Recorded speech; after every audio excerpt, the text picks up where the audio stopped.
আসসালামু আলাইকুম দর্শক। আজকে কথা বলবো শিক্ষার্থীদের এই যে এইচএসসি ২৬ ব্যাচ এই শিক্ষার্থীদের আন্দোলন প্রসঙ্গে।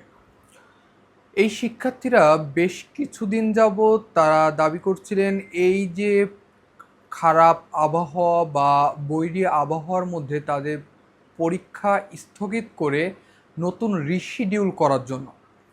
পরবর্তীতে যখন শিক্ষামন্ত্রী একটি বৈঠক ডাকেন, সেই বৈঠকে কিন্তু শুধু শিক্ষামন্ত্রীর একাই সিদ্ধান্ত নেন বিষয়টা এমন না। সেই বৈঠকে প্রতিটি জেলার ডিসি থাকে যে তাদের জেলায় পরীক্ষা নেওয়ার মতো অবস্থা আছেন কিনা, এমনকি শিক্ষা বোর্ডের কর্মকর্তারা থাকে, আরও অনেকে থাকে, সরকারি আমলারা। তারপরে একটা ডিসিশন নেওয়া হয় যে পরীক্ষা চলবে কি চলবে না। পরবর্তীতে তিনি পরীক্ষা কন্টিনিউ করার পরে অনেকে অসুবিধার সম্মুখীন হন এবং পদার্থবিজ্ঞান যে পরীক্ষা, এই পরীক্ষায় প্রায় ১৯,০০০ স্টুডেন্ট অনুপস্থিত ছিলেন। তার পরিপ্রেক্ষিতে ঢাকা শহরের যে main point science lab, Shahbag, Shiksha Bhaban, এইসব জায়গায় এই এইচএসসি ২৬ ব্যাচের শিক্ষার্থীরা আন্দোলন করে। তাদের ৪টা দফা ছিল, তার মধ্যে একটি দফা ছিল শিক্ষামন্ত্রীর পদত্যাগের বিষয়। এবং এই যে পদার্থবিজ্ঞান পরীক্ষা, এই পদার্থবিজ্ঞান পরীক্ষাটা আবার পুনরায় নিতে হবে এবং এই শিক্ষামন্ত্রীকে ক্ষমা চাইতে হবে পুরা জাতির সামনে। এবং আরেকটি দফা ছিল, তারা যেদিন আন্দোলন করেছিল, অর্থাৎ গতদিন আন্দোলন করেছিল এবং আজকে তারা দাবি করেছিল যে আজকের পরীক্ষা স্থগিতের বিষয়। কিন্তু শিক্ষামন্ত্রী সংসদে দুঃখ প্রকাশ করলেও আজকের পরীক্ষা তিনি স্থগিত করেন না। আজকের পরীক্ষা চলে এবং এই পরীক্ষা চলার শেষে, অর্থাৎ ১টা থেকে ১টা ৩০-এর মধ্যে তারা বিভিন্ন পয়েন্টে তারা জড়ো হয়, যেমন ইসিবিতে, উত্তরাতে, সব জায়গায় জড়ো হয়। এই যে জড়ো হয়, পরবর্তীতে আজকে যে তাদের লং মার্চ টু শিক্ষা ভবন কর্মসূচি ছিল এবং তারা শিক্ষা ভবনের সামনে জড়ো হয়। এই শিক্ষা ভবনের সামনে পুলিশ তাদের ব্যারিকেড দিয়ে পরিবেশ সুশৃঙ্খল রাখার সর্বোচ্চ চেষ্টা করে এবং তারা মারমুখী অবস্থানে না যেয়ে তারা ধৈর্যের সাথে পরিস্থিতি মোকাবেলা করে।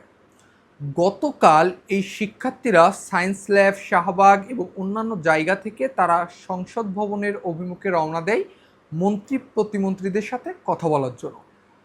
গতকাল তারা সংসদ অভিমুখে রওনা দেয় এবং সংসদের সামনে যেয়ে তারা আন্দোলন করে। এই সংসদের সামনে আন্দোলন চলাকালীন এই পুলিশ বাহিনী যথেষ্ট ধৈর্য সহকারে পরিস্থিতি মোকাবেলা করছিলেন এবং তাদের একটি প্রতিনিধি দল তারা ভিতরে নিয়ে মন্ত্রীদের সাথে বৈঠক করানোর একটি ব্যবস্থা করে দিতে চান। কিন্তু এখানে একটি তাদের মধ্যেই অমিল বা বাকবিতণ্ডা তৈরি হয়। তাদের যে ১৫ জন প্রতিনিধি নিয়ে যায়, এই ১৫ জন প্রতিনিধি নিয়ে যাওয়া নিয়েও তাদের মধ্যে একটি অসন্তুষ্ট কাজ করে এবং শুধু এই সংসদে না, সায়েন্স ল্যাবে যখন তাদের আন্দোলন চলে, এই আন্দোলনেও তাদের ছাত্রী এবং যারা ছাত্র আছে তাদের মধ্যে একটি বাকবিতণ্ডা দেখা যায়।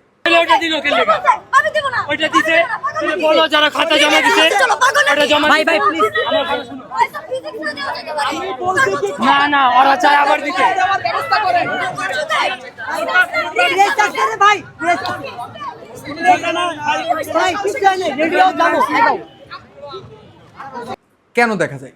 কারণ তাদের মধ্যে তারা সুসংগঠিত না, তাদের ইউনিটি নেই, তারা সবাই নেতা হতে চায়, তারা সবাই প্রতিনিধি হতে চায়।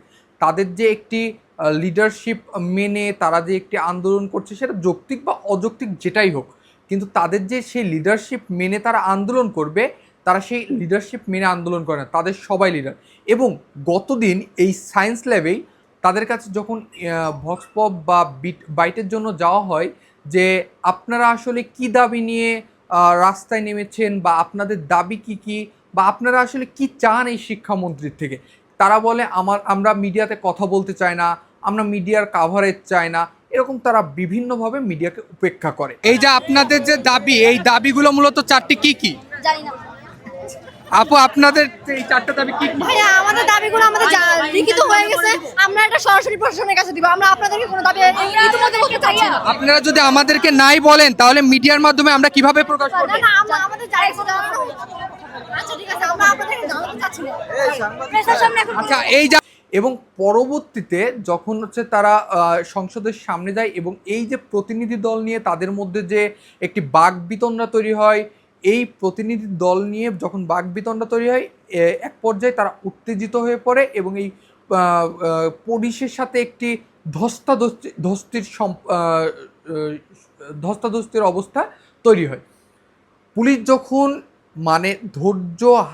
পুলিশ ধৈর্য সহকারে তারা পরিস্থিতি মোকাবেলা করছিল, কিন্তু যখন বেশি উত্তেজিত হয়ে পড়ে শিক্ষার্থীরা এবং খুব বাজেভাবে বিহেভ করতে থাকে, একটি পর্যায়ে যে তাদের ছত্রভঙ্গ করতে সামান্য একটু ভায়োলেন্স করে এবং তাতে ভায়োলেন্স করে বলতে তাদের লাঠিচার্জ করে এবং ছত্রভঙ্গ করে। প্রথমেই তারা লাঠিচার্জ করেনি, প্রথমে তারা বাঁশি দিয়ে তাদের ছত্রভঙ্গ করতে গেলে তারা একটা পর্যায়ে যে তারা যখন যায় না বা সরে না, কারণ ওটা একটা সংরক্ষিত এলাকা, তখন তারা লাঠিচার্জ করতে বাধ্য হয়। এই লাঠিচার্জ করার সময় প্রায় বেশ কিছু ছাত্র আহত হয়, এটা আমি স্বীকার করি। কিন্তু পরবর্তীতেই যখন একটি বিহঙ্গ বাস, সেখানে তারা ব্লকেট কর্মসূচি পালন করছিল, বিহঙ্গ বাস দাঁড়িয়েছিল, তাদের এই যে সুসংগঠিত না, তাদের লিডারশিপ নেই, তারা যে একদম ছড়িয়ে ছিটিয়ে আছে, তাদের কোনো কিছুই ঠিক নেই, তার কারণে দুইজন বিহঙ্গকে বলছে আপনি আগে নেন, অ্যাম্বুলেন্সটা বের করবো, আর দুইজন পাশে ছিল, সেই দুইজন গ্লাস ভেঙে ফেলা দেয়। আপনার কি গায়ে হাত তোলা হয়েছে? হ্যাঁ, আমার এরাই যাইতে হইছে, আমি কিন্তু আসি নাই। এরাই আমার বলছে গাড়ি আগাইতে। হ্যাঁ, গায়ে হাত তোলা হয়েছে। গাড়ি ভাঙার কারণ কি? ওই যে আমি আগে নিছি, আমি তো ডাইনে যাব। আপনার চাবি কি আপনি পেয়েছেন? না না না, চাবি পাই নাই। হ্যাঁ, না না না, অ্যাম্বুলেন্স ছিল, ওনারা বলছে আগে নিতে, অ্যাম্বুলেন্স ছেড়ে দিবে। হঠাৎ আপনার গাড়ির কাজ কেন ভাঙলো? হ্যাঁ, কাজ কেন ভাঙলো? মানে ধরেন যারা অনেক আছে, ওরা তো অনেক স্টুডেন্ট, আপনারা দুজন বলছেন আগে নিতে, আর দুজন তো বলে নাই। এই যে এই আন্দোলন এখানেই কিন্তু প্রশ্নবিদ্ধ হয়ে যায় যখন গ্লাস ভেঙে ফেলাই দেয় এবং ওই ড্রাইভারের চাবি পর্যন্ত কেড়ে নেয়। পরবর্তীতে 9:30 নাগাদ তারা আন্দোলন স্থগিত করে এবং পরবর্তীতে আজকে লং মার্চ টু শিক্ষা ভবনের কর্মসূচি দেয়। এবং আজকে যখন কর্মসূচি দেয়, আমি পূর্বেই বলেছি, তারা শিক্ষা ভবনের সামনে আসে এবং পুলিশ তাদের ধৈর্য সহকারে দায়িত্ব পালন করছে। তাদের আবারও আজকে প্রতিনিধি দল নিয়ে যথেষ্ট মনোমালিন্য হয়।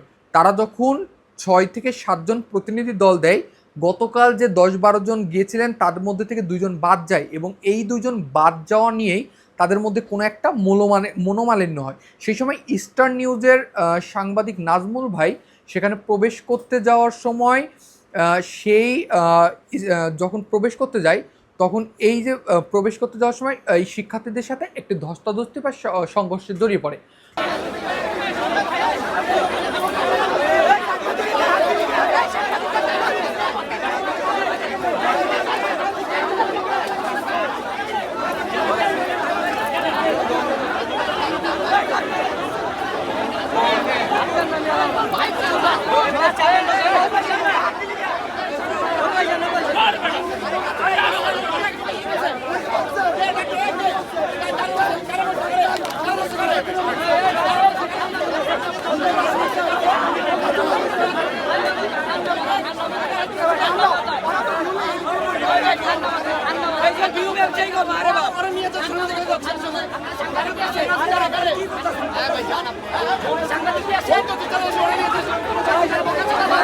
মূলত যখন এই স্টার নিউজের সাংবাদিক এই যে নাজমুল ভাই, ইনি যখন তাদের সাথে শিক্ষা ভবনে প্রবেশ করতে যায়, তখন শিক্ষার্থীরা পেছনে ফেরার সময় তার সাথে একটি সংঘর্ষে লিপ্ত হয় এবং তার উপর আক্রমণ চালায়। এই যে আক্রমণ চালায় তখন বা হামলা চালায়, তার পরের কিছু মুহূর্তেই সাংবাদিকরা তাদেরকে প্রশ্ন করে যে আপনারা যে সাংবাদিকের উপর হামলা করলেন, এই রাইটস আপনাদের আছে কি না। পরবর্তীতে তারা অনেক বেশি রুট হয়ে যায় বা রাগান্বিত অবস্থায় তারা বলে সাংবাদিকদের মিডিয়া কাভারেজ আমাদের প্রয়োজন নেই। এবং যখন এই কথা বলে এবং তারা সঠিক উত্তর দিতে পারে না, পরবর্তীতে সাংবাদিকরা তাদের প্রোগ্রাম বয়কট করে এই যে যখন বয়কট করে, এই বয়কট করার পরবর্তীতে তাদের আরও 2টি বাস ভরা শিক্ষার্থী আসে এবং ভুয়া ভুয়া স্লোগান দেয় এবং সাংবাদিকদের উদ্দেশ্যে তারা ভুয়া ভুয়া স্লোগান দেয়।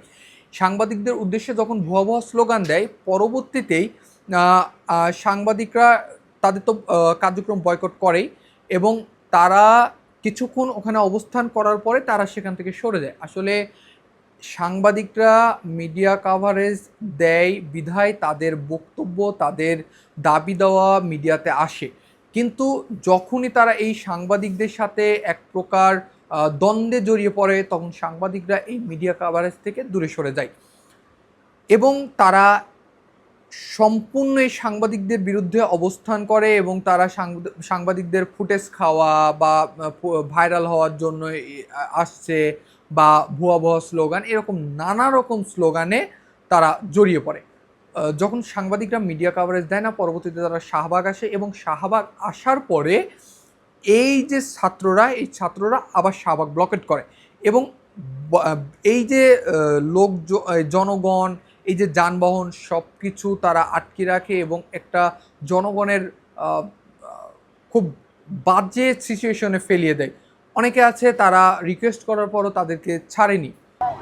আসলে এটা সাধারণ জনগণের জন্য একটা মারাত্মক ঝুঁকির ভিতর, ঝামেলার ভিতর আছে। কারণ দেখেন, মানুষ কত হয়রানি, ঠিক আছে? এখন আমরা তো কাজের জন্য বের হচ্ছি, এখন আমরা যদি ঠিকঠাকভাবে যদি না পৌঁছতে পারি তাহলে আমাদের জন্য অনেক বিপদ। রাস্তাঘাটে এরকম করে বুলাক দিয়ে রাখছে, সবাই তো কষ্ট করতেছে, তো লাভ হচ্ছে কি? এবং তাদের একদল প্রেস কনফারেন্স করছে যে তারা কার্যক্রম স্থগিত করলো, আবার আরেক দল রাস্তা আটকে রাখে। এমনকি সাংবাদিকরা তাদের বললেও তারা পথ ছাড়তে ছাড়ে না, এমনকি বলে আপনাদের এখানে কী কাজ, আপনারা এখান থেকে চলে যান। আসলে তাদের মধ্যে যে সুসংগঠিত না থাকার যে একটি নমুনা এখানেও দৃশ্যমান। পরবর্তীতে তারা আস্তে আস্তে রোডগুলো ছেড়ে দেন এবং পরবর্তীতে কালকে 10টা নাগাদ একটি আলটিমেটাম দিয়েছেন। শিক্ষামন্ত্রী মূলত তাদের এই যে আন্দোলন, এই আন্দোলন কিন্তু আরেকটি বিষয়, তারা যৌক্তিক আন্দোলন থেকে তাদের মধ্যে আরেকটি বিষয় তারা উত্থাপন করে যে যৌক্তিক বা অযৌক্তিক আন্দোলন থেকে তাদের আরেকটি বিষয় উত্থাপন করে যে প্রশ্নপত্র অনেক হার্ড হচ্ছে, প্রশ্নপত্র সহজ করতে হবে। এটি আসলে একদমই অযৌক্তিক একটি দাবি, কারণ প্রশ্ন ভাই বইয়ের বাইরে থেকে আসে নাই, প্রশ্ন অবশ্যই বইয়ের মধ্য থেকে এসেছে। আগের যে নিয়মগুলো ছিল সেগুলো কী হতো, বোর্ড প্রশ্ন অনেক বেশি রিপিট করতো বা সেই সিস্টেমে প্রশ্ন হতো, কিন্তু এই মিলন সাহেব, মাননীয় মন্ত্রী মিলন সাহেব, তিনি আসলে শিক্ষা ব্যবস্থাকে চেঞ্জ করতে যাচ্ছেন, পরিবর্তন করতে চাচ্ছেন।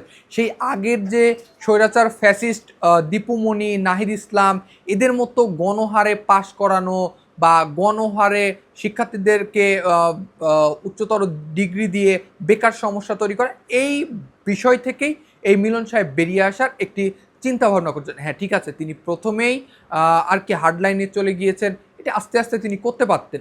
এমনকি শিক্ষার্থীদের সাথে তিনি বসে তাদেরকে পড়ার টেবিলে ফিরিয়ে দিতে পারতেন বা বাসায় পাঠিয়ে দিতে পারতেন, কিন্তু এর মাঝে কিছু সরকারের দুর্বলতাও আছে বা সেই মন্ত্রীর দুর্বলতা আছে। কিন্তু এখানে একটা ভালো একটা বিষয়, এই যে ছাত্র আন্দোলন, এই ছাত্রদের আন্দোলন নিয়ে সরকারের কোনো বড় বড় মন্ত্রী, এমপি তারা কিন্তু কোনো কথা বলেনি বা ছাত্রদের বিপক্ষেও কোনো কথা বলেনি। মিলন সাহেব নিজে, মাননীয় মন্ত্রী মিলন সাহেব নিজে এই বিষয়টাকে হ্যান্ডেল করছেন। রিজভী সাহেব তিনি কিন্তু বলছেন যে এই ছাত্রদের পক্ষেই তিনি আছেন। এমনকি ছাত্র দলের ভাইরাও বলছেন ধৈর্য ধরুন এবং আপনাদের সাথে বসে সব কিছু মীমাংসা করা হবে। কিন্তু এই ছাত্রদের মধ্যে সুসংগঠিত না হওয়া বা তাদের কোনো প্রতিনিধি নেই বা তাদের উগ্র মনোভাব, এইগুলো আসলে পরিবেশকে আরও অস্থিতিশীল করছে, জনদুর্ভোগ তৈরি করছে। এমনকি তাদের মধ্যে যে এক বয়স্ক বা প্রবীণদের যে সম্মান করার যে মনোভাব, সেটি পর্যন্ত লক্ষণীয় না। আন্দোলন তাদের যৌক্তিক বা অযৌক্তিক যে কোনো কিছু হতে পারে, কিন্তু এই যে দেশের জনদুর্ভোগ তৈরি করা, এটার রাইট তাদের নেই। আমাদের এই সরকারকে বিষয়টা খুব শক্তভাবে ডিল করতে হবে, কারণ এখানে তৃতীয় পক্ষের ইন্ধন এবং তৃতীয় পক্ষ ঢুকে যাওয়ার একটি বড় সম্ভাবনা আছে। এমনকি তৃতীয় পক্ষের ইন্ধনের কথাও কিন্তু উঠে আসছে।